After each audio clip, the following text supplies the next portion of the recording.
England ವಿರುದ್ಧದ ಕೊನೆಯ ಪಂದ್ಯದಲ್ಲಿ ಸೋಲುವ ಮೂಲಕ ಭಾರತ ಸರಣಿಯನ್ನು ಕೂಡ ಕಳ್ಕೊಂಡಿದೆ.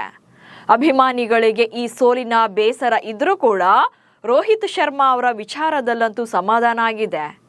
ಕೆರಿಯರ್ ಎಂಡ್ ಮ್ಯಾಚ್ ಅನ್ಕೊಂಡಿದ್ದಂತಹ ಪಂದ್ಯದಲ್ಲಿ ಹಿಟ್ ಮ್ಯಾನ್ ಮರುಜನ್ಮ ಪಡೆದಿದ್ದಾರೆ. ಒಂದೇ ಒಂದು ಇನ್ನಿಂಗ್ಸ್ನಲ್ಲಿ ಎಲ್ಲರ ಬಾಯಿ ಮುಚ್ಚಿಸಿದ್ದಾರೆ. ನಿವೃತ್ತಿ ಕೇಳಿದವರಿಗೆ ದಾಖಲೆಗಳ ಮೂಲಕವೇ ಉತ್ತರ ಕೊಟ್ಟಿದ್ದಾರೆ. ಕ್ರಿಕೆಟ್ ಹುಟ್ಟಿದ ನೆಲದಲ್ಲಿ ರೋಹಿತ್ ಶರ್ಮಾ ಕೊಟ್ಟಂತ ಸಂದೇಶ ಎಂಥದ್ದು ಅನ್ನೋ ಬಗ್ಗೆ ಈ ವಿಡಿಯೋದಲ್ಲಿ ಹೇಳ್ತೇನೆ. ನಾನು ಶಾಂತ. ನೀವು ಸುದ್ದಿಯಾನದ ಸಬ್ಸ್ಕ್ರೈಬರ್ ಆಗೋದಕ್ಕೆ ಮರಿಬೇಡಿ. ವಯಸ್ಸಾಯಿತು ಎನ್ನುವಂತ ನೆಪ, ರನ್ಸ್ ಬರ್ತಾ ಇಲ್ಲ ಎನ್ನುವಂತ ಟೀಕೆಗಳು, ಮ್ಯಾನೇಜ್ಮೆಂಟ್ ಕಡೆಯಿಂದಲೂ ಕೂಡ ಒತ್ತಡ, ಸೋಷಿಯಲ್ ಮೀಡಿಯಾದಲ್ಲೂ ಕೂಡ ಅದೇ ಚರ್ಚೆ. ಕಳೆದ 3-4 ದಿನಗಳಿಂದ ರೋಹಿತ್ ಶರ್ಮಾ ಫುಲ್ ಟ್ರೆಂಡಿಂಗ್ನಲ್ಲಿದ್ರು. ಕ್ರಿಕೆಟ್ ಕಾಶಿ ಲಾರ್ಡ್ಸ್ ಮೈದಾನದ ಪಂದ್ಯವೇ ಕೊನೆಯ ಅಂತಾರಾಷ್ಟ್ರೀಯ ಪಂದ್ಯ ಎನ್ನುವಂತ ಸುದ್ದಿ ಕಿಚ್ಚು ಹಚ್ಚಿತ್ತು. ಮಾಜಿ ಕ್ರಿಕೆಟಿಗರು ಕೂಡ ಈ ಬಗ್ಗೆ ಇದ್ರೂ ಇರ್ಬೋದು ಅಂತಿದ್ರು. ಆದ್ರೆ ರೋಹಿತ್ ಶರ್ಮಾ ನಾನು ವಿಶ್ವಕಪ್ ಗೆದ್ದೇ ಕ್ರಿಕೆಟ್ ಮೈದಾನವನ್ನ ತೊರೆಯುತ್ತೇನೆ ಅಂತ ಪಣ ತೊಟ್ಟು ನಿಂತಿದ್ದಾರೆ. ಒಂದೇ ಮ್ಯಾಚ್ ಅಲ್ಲಿ ಹಲವು ಪ್ರಶ್ನೆಗಳಿಗೆ ಉತ್ತರ ನೀಡಿದ್ದಾರೆ. ಶತಕದಲ್ಲೇ ಬಿಸಿಸಿಐಗೆ ಮೆಸೇಜ್ ಪಾಸ್ ಮಾಡಿದ ರೋಹಿತ್. ವೈಟ್ ಬಾಲ್ ಕ್ರಿಕೆಟ್ನಲ್ಲಿ one of the most successful batter ಆಗಿರುವಂತಹ ರೋಹಿತ್ ಶರ್ಮಾ ಲಾರ್ಡ್ಸ್ ಮೈದಾನದಲ್ಲಿ ಬೊಂಬಾರ್ಡ್ ಪ್ರದರ್ಶನ ನೀಡಿದ್ರು. 110 ಬಾಲ್ಗಳನ್ನು ಫೇಸ್ ಮಾಡಿ 17 ಬೌಂಡ್ರಿ ಹಾಗೆ 5 ಸಿಕ್ಸರ್ಗಳ ಸಮೇತ 138 ರನ್ಗಳನ್ನ ಕಲೆ ಹಾಕಿದ್ರು. ರೋಹಿತ್ ಔಟ್ ಆದಾಗ ಭಾರತದ ಡಕೌಟ್ನಲ್ಲಿದ್ದವರು ಹಾಗೆ ಮ್ಯಾಚ್ ನೋಡ್ತಾ ಇದ್ದಂತ ಪ್ರೇಕ್ಷಕರೆಲ್ಲ ಎದ್ದು ನಿಂತು ಚಪ್ಪಾಳೆ ತಟ್ಟೋ ಮೂಲಕ ರೋಹಿತ್ ಶರ್ಮಾಗೆ ಬೆಸ್ಟ್ ಗಿಫ್ಟ್ ನೀಡಿದ್ರು. ಈ ಶತಕದ ಮೂಲಕವೇ ರೋಹಿತ್ ಶರ್ಮಾ ಬಿಸಿಸಿಐಗೆ ತಾನು 2027ರ ಏಕದಿನ ವಿಶ್ವಕಪ್ ವರ್ಗೂ ಕೂಡ ಆಡಬಲ್ಲೆ ಎನ್ನುವಂತ ಮೆಸೇಜ್ ಪಾಸ್ ಮಾಡಿದ್ದಾರೆ. ರೋಹಿತ್ಗಿಂತ ಜಾಸ್ತಿ ಸೆಂಚುರಿ ಸೆಲೆಬ್ರೇಟ್ ಮಾಡಿದ ಕೊಹ್ಲಿ. ಇನ್ನು ಲಾರ್ಡ್ಸ್ ಮೈದಾನದಲ್ಲಿ ರೋಹಿತ್ ಶರ್ಮಾ ಸೆಂಚುರಿ ಕಂಪ್ಲೀಟ್ ಮಾಡಿದಾಗ ರೋಹಿತ್ ಶರ್ಮಾಗಿಂತ ಜಾಸ್ತಿ ಖುಷಿಯಾಗಿದ್ದು ಅವರ ಆಪ್ತ ಮಿತ್ರ ವಿರಾಟ್ ಕೊಹ್ಲಿ.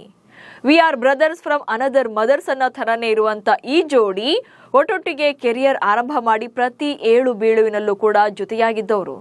ಈಗ ರೋಹಿತ್ ಬಗ್ಗೆ ಕೇಳಿ ಬಂದಿದ್ದಂತ ನಿವೃತ್ತಿ ಮಾತುಗಳಿಂದ ಕೊಹ್ಲಿ ಕೂಡ ಮಂಕಾಗಿದ್ರು.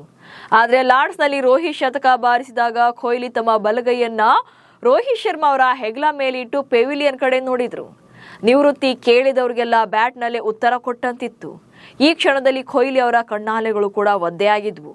ಹೀಗೆ ಕೋಟಿ ಅಭಿಮಾನಿಗಳು ಹಾಗೆ ಹಲವು ಪ್ಲೇಯರ್ಗಳು ಪ್ರೌಡ್ ಫೀಲ್ ಆಗುವಂತೆ ಮಾಡಿದಂತ ರೋಹಿತ್ ಶರ್ಮಾ ಲಾರ್ಡ್ಸ್ನಲ್ಲಿ ಹಲವು ದಾಖಲೆಗಳ ಸರ್ದಾರ ಕೂಡ ಆಗಿದ್ದಾರೆ.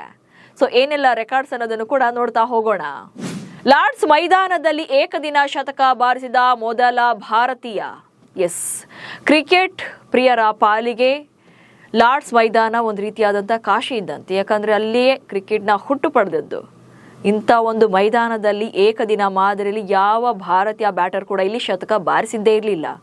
ಆದ್ರೆ ಈಗ ರೋಹಿತ್ ಶರ್ಮಾ ಶತಕ ಬಾರಿಸಿ ಮೊದಲ ಭಾರತೀಯ ಎನ್ನುವಂಥ ದಾಖಲೆಯನ್ನ ತಮ್ಮದಾಗಿಸಿಕೊಂಡಿದ್ದಾರೆ. ಹಾಗೆ ಇತಿಹಾಸದಲ್ಲಿ ಶತಕ ಗಳಿಸಿದ ಅತ್ಯಂತ ಹಿರಿಯ ಭಾರತೀಯ ಬ್ಯಾಟರ್ ಕೂಡ. ಸೊ ಕ್ರಿಕೆಟ್ನ ಇತಿಹಾಸದಲ್ಲಿ ಭಾರತ ಪರ ಶತಕ ಬಾರಿಸಿರುವಂತ ಸೀನಿಯರ್ ಮೋಸ್ಟ್ ಪ್ಲೇಯರ್ ಅಂದ್ರೆ ಈಗ ಅದು ಏಕದಿನ ಮಾದರಿಯಲ್ಲಿ ರೋಹಿತ್ ಶರ್ಮಾ ಆಗಿದ್ದಾರೆ. ಇದಕ್ಕೂ ಮುಂಚೆ ಸಚಿನ್ ತೆಂಡೂಲ್ಕರ್ ಆಗಿದ್ರು. ಇನ್ನು ಲಾರ್ಡ್ಸ್ನಲ್ಲಿ ಪ್ರವಾಸಿ ಬ್ಯಾಟರ್ ಒಬ್ರು ಏಕದಿನದಲ್ಲಿ ಅತ್ಯಧಿಕ ರನ್ ಗಳಿಸಿದಂತ ದಾಖಲೆ ಕೂಡ ಇದೆ. ಸೊ ಲಾರ್ಡ್ಸ್ನಲ್ಲಿ ಯಾರೆಲ್ಲ ಪಂದ್ಯಗಳನ್ನು ಆಡಿದ್ದಾರೆ, ಯಾವುದೇ ಓವರ್ಸೀಸ್ ಬ್ಯಾಟರ್ ಇರ್ಬೋದು, ಸೊ ಆ ಬ್ಯಾಟರ್ಗಳ ಪೈಕಿ ಈಗ ಏಕದಿನ ಮಾದರಿಯಲ್ಲಿ ಇಂಡಿವಿಜುವಲ್ ಆಗಿ ಅತ್ಯಧಿಕ ರನ್ ಗಳಿಸಿದಂತ ದಾಖಲೆ ಈಗ ರೋಹಿತ್ ಪಾಲಾಗಿದೆ. 138 ರನ್ಗಳನ್ನ ಕಲೆ ಹಾಕಿದ್ರು ರೋಹಿತ್ ಶರ್ಮಾ. ಹಾಗೆ ವಿದೇಶಿ ನೆಲದಲ್ಲಿ ಅತಿ ಹೆಚ್ಚು ಏಕದಿನ ಶತಕ ಬಾರಿಸಿದಂತ ವಿಶ್ವದ ಏಕೈಕ ಬ್ಯಾಟರ್. ಸೊ ಓವರ್ಸೀಸ್ನಲ್ಲಿ ಏನಿದೆಯಲ್ಲ ಆ ಒಂದು ವಿದೇಶಿ ನೆಲದಲ್ಲಿ ಅಂದ್ರೆ ಇಂಗ್ಲೆಂಡ್ನಲ್ಲಿ ಅತಿ ಹೆಚ್ಚು ಏಕದಿನ ಶತಕ ಬಾರಿಸಿದಂತ ಬ್ಯಾಟರ್ ಅಂದ್ರೆ ಈಗ ಅದು ರೋಹಿತ್ ಶರ್ಮಾ. 8 ಶತಕಗಳನ್ನ ಏಕದಿನ ಶತಕಗಳನ್ನ ಇಂಗ್ಲೆಂಡ್ನಲ್ಲೇ ಬಾರಿಸಿರುವಂತದ್ದು ರೋಹಿತ್ ಶರ್ಮಾ. ಇನ್ನು ಇಂಗ್ಲೆಂಡ್ನಲ್ಲಿ 1500ಕ್ಕೂ ಹೆಚ್ಚು ಏಕದಿನ ರನ್ ಗಳಿಸಿದಂತ ಮೊದಲ ಪ್ರವಾಸಿ ಬ್ಯಾಟರ್. ಸೊ ಇಂಗ್ಲೆಂಡ್ನಲ್ಲಿ ಯಾವುದೇ ದೇಶದ ಬ್ಯಾಟರ್ ಒಬ್ರು 1500ಕ್ಕೂ ಹೆಚ್ಚು ಏಕದಿನ ಮಾದರಿಯ ರನ್ಗಳನ್ನ ಕಲೆ ಹಾಕಿರೋದು ಫಾರ್ ದಿ ಫಸ್ಟ್ ಟೈಮ್ ಅದು ರೋಹಿತ್ ಶರ್ಮಾ. ಸೊ ಈ ದಾಖಲೆ ಕೂಡ ಈಗ ಅವರ ಹೆಸರಲ್ಲಿದೆ. ಇನ್ನು ಅಂತಾರಾಷ್ಟ್ರೀಯ ಕ್ರಿಕೆಟ್ನಲ್ಲಿ ಒಟ್ಟಿಗೆ 400 ಪಂದ್ಯಗಳನ್ನಾಡಿದಂತಹ ಮೊದಲ ಭಾರತೀಯ ಜೋಡಿ ಅಂದ್ರೆ ಅದು ವಿರಾಟ್ ಕೊಹ್ಲಿ ಹಾಗೆ ರೋಹಿತ್ ಶರ್ಮಾ ಜೋಡಿ. ಇವರಿಬ್ರು ಕೂಡ ಅಂತಾರಾಷ್ಟ್ರೀಯ ಕ್ರಿಕೆಟ್ನಲ್ಲಿ ಒಟ್ಟೊಟ್ಟಿಗೆ 400 ಪಂದ್ಯಗಳನ್ನಾಡಿದಂತಹ ಮೊದಲ ಭಾರತೀಯ ಜೋಡಿಯಾಗಿದ್ದಾರೆ. ಹೀಗೆ ರೋಹಿತ್ ಶರ್ಮಾ ಒಂದೇ ಒಂದು ಇನ್ನಿಂಗ್ಸ್ ಮೂಲಕ ಹಲವು ಪ್ರಶ್ನೆಗಳಿಗೆ ಉತ್ತರ ನೀಡಿದ್ದಾರೆ. ಹಾಗೆ ನಿವೃತ್ತಿ ಚರ್ಚೆ ಬಗ್ಗೆ ಮಾತನಾಡಿರುವಂತ ರೋಹಿತ್ ಶರ್ಮಾ ಕ್ಲಾರಿಟಿ ಕೂಡ ಕೊಟ್ಟಿದ್ದಾರೆ. ಬ್ಯಾಟಿಂಗ್ ಮಾಡೋದು, ದೇಶ ಹಾಗೆ ತಂಡವನ್ನ ರೆಪ್ರೆಸೆಂಟ್ ಮಾಡೋದು ನನ್ನ ಕೆಲಸ. ನಾನು ಡೆಬ್ಯೂ ಮಾಡಿದಾಗಿಂದಲೂ ಕೂಡ ನಾನು ಅದನ್ನೇ ಮಾಡಿದ್ದೇನೆ. ಕ್ರಿಕೆಟ್ಗೆ ಬಂದಾಗಿಂದಲೂ ಕೂಡ ಇಂಥ ಮಾತುಗಳು ಕೇಳಿ ಬರ್ತಾನೆ ಇವೆ. ನಾನು ಇಲ್ಲಿರುವವರೆಗೂ ಕೂಡ ಅವರು ಇದ್ದೇ ಇರುತ್ತೆ ಅಂತ ಮಾತುಗಳು ಬರ್ತಾನೆ ಇರುತ್ತೆ. ಹಾಗಾಗಿ ಅದರಿಂದ ನನಗೆ ದೊಡ್ಡ ವ್ಯತ್ಯಾಸ ಏನಾಗಲ್ಲ. ಮೈದಾನದಲ್ಲಿ ನಾನು ಏನು ಮಾಡ್ತೇನೆ ಅನ್ನೋದಷ್ಟೇ ನನಗೆ ಮುಖ್ಯವಾಗುತ್ತೆ. ತಂಡದ ಯಶಸ್ಸಿಗೆ ನನ್ನಿಂದಾದಂಥ ಸಪೋರ್ಟನ್ನು ನೀಡೋಕ್ಕೆ ನಾನು ಪ್ರತಿ ಮ್ಯಾಚಲ್ಲೂ ಕೂಡ ಪ್ರಯತ್ನ ಮಾಡ್ತೇನೆ. ನಿವೃತ್ತಿ ಗದ್ದಲವಿದ್ರೂ ಕೂಡ ಇರಲಿ ಬಿಡಿ, ಗದ್ದಲವಿಲ್ಲದಿದ್ದರೆ ಮಜಾ ಇರೋಲ್ಲ ಎನ್ನೋ ಮೂಲಕ ಎಲ್ಲದಕ್ಕೂ ಕೂಡ ಉತ್ತರವನ್ನು ನೀಡಿರುವಂಥದ್ದು. ಒಟ್ನಲ್ಲಿ ರೋಹಿತ್ ಶರ್ಮಾ ಲೆಜೆಂಡರಿ ಪ್ಲೇಯರ್, ಅದರಲ್ಲಿ ಡೌಟೇ ಇಲ್ಲ. ಭಾರತೀಯ ಕ್ರಿಕೆಟ್ ಲೋಕದ ದಿಗ್ಗಜ ಬ್ಯಾಟರ್.